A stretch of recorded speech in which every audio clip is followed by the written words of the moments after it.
ഇപ്പോൾ നമ്മൾ കാണുന്നത് ഒരു കണ്ടെയ്നർ ഒരു കടയാക്കി മാറ്റിയിരിക്കുന്ന ഒരു അവസ്ഥയാണ് കാണുന്നത്. ഇതുപോലുള്ള കണ്ടെയ്നർ വീടുകളായിട്ടും മാറ്റിയിട്ടുള്ള ആളുകളുണ്ട്. അത് ഇന്ത്യയിൽ മാത്രമല്ല, ലോകത്തിലെ പല രാജ്യങ്ങളിലും പ്രകാരം കാണുന്നുണ്ട്. ഇതിപ്പോൾ നമ്മുടെ നാട്ടിലെ ഏതോ ഒരു സ്ഥലമാണ്. അതിൽ കണ്ടെയ്നറിനെ അവർ കടയാക്കി മാറ്റിയിരിക്കുന്നു. ഇതിനുള്ള ഏറ്റവും വലിയ പ്രത്യേകത, പ്രളയക്കെടുതി ബാധിക്കില്ല. അതിൻ്റെ വാടക അപ്രകാരം കൊടുത്താൽ മതി. കോൺക്രീറ്റ് കെട്ടിടത്തിനുണ്ടാകുന്ന ഒരു പ്രശ്നവും ഇതിനുണ്ടാവുന്നില്ല. കേരളത്തിൽ എങ്ങോട്ട് വേണമെങ്കിലും ലോറിക്കകത്ത് കയറ്റിയിട്ട് കൊണ്ടുപോകാൻ പറ്റുന്നതാണ്. അങ്ങനെ ഒരുപാട് വിഷയങ്ങൾ, ഇതുപോലുള്ള വീടുകളുമുണ്ട്. ഇത് നമ്മൾ ഓരോരുത്തർ തട്ടിപ്പാറായിട്ട് കിടക്കേണ്ട ആവശ്യമില്ല. അങ്ങോട്ട് വേണമെങ്കിലും അത് കൊണ്ടുപോകാനായിട്ട് കഴിയും. അപ്പോൾ ഇങ്ങനത്തെ ആശയങ്ങൾ നമ്മുടെ നാട്ടിൽ ഒരുപാട് പ്രചാരത്തിൽ കൊണ്ടുവരാനായിട്ട് കഴിയുന്ന കാര്യമാണ്. പ്രത്യേകിച്ച് നമ്മുടെ പ്രളയക്കെടുതികൾ ഒരുപാടുള്ള ദേശങ്ങളിൽ, ഒരുപാട് കെട്ടിടങ്ങളൊക്കെ ഒലിച്ചു പോകുന്ന ദേശങ്ങളിൽ ഇതുപോലുള്ള കണ്ടെയ്നർ പിടിപ്പിച്ചാൽ മതി.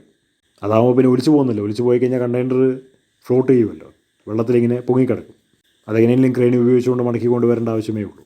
അപ്പോൾ ഇതുപോലുള്ള ആശയങ്ങൾ നമ്മൾ പ്രോത്സാഹിപ്പിക്കേണ്ടത് ആവശ്യമാണ്.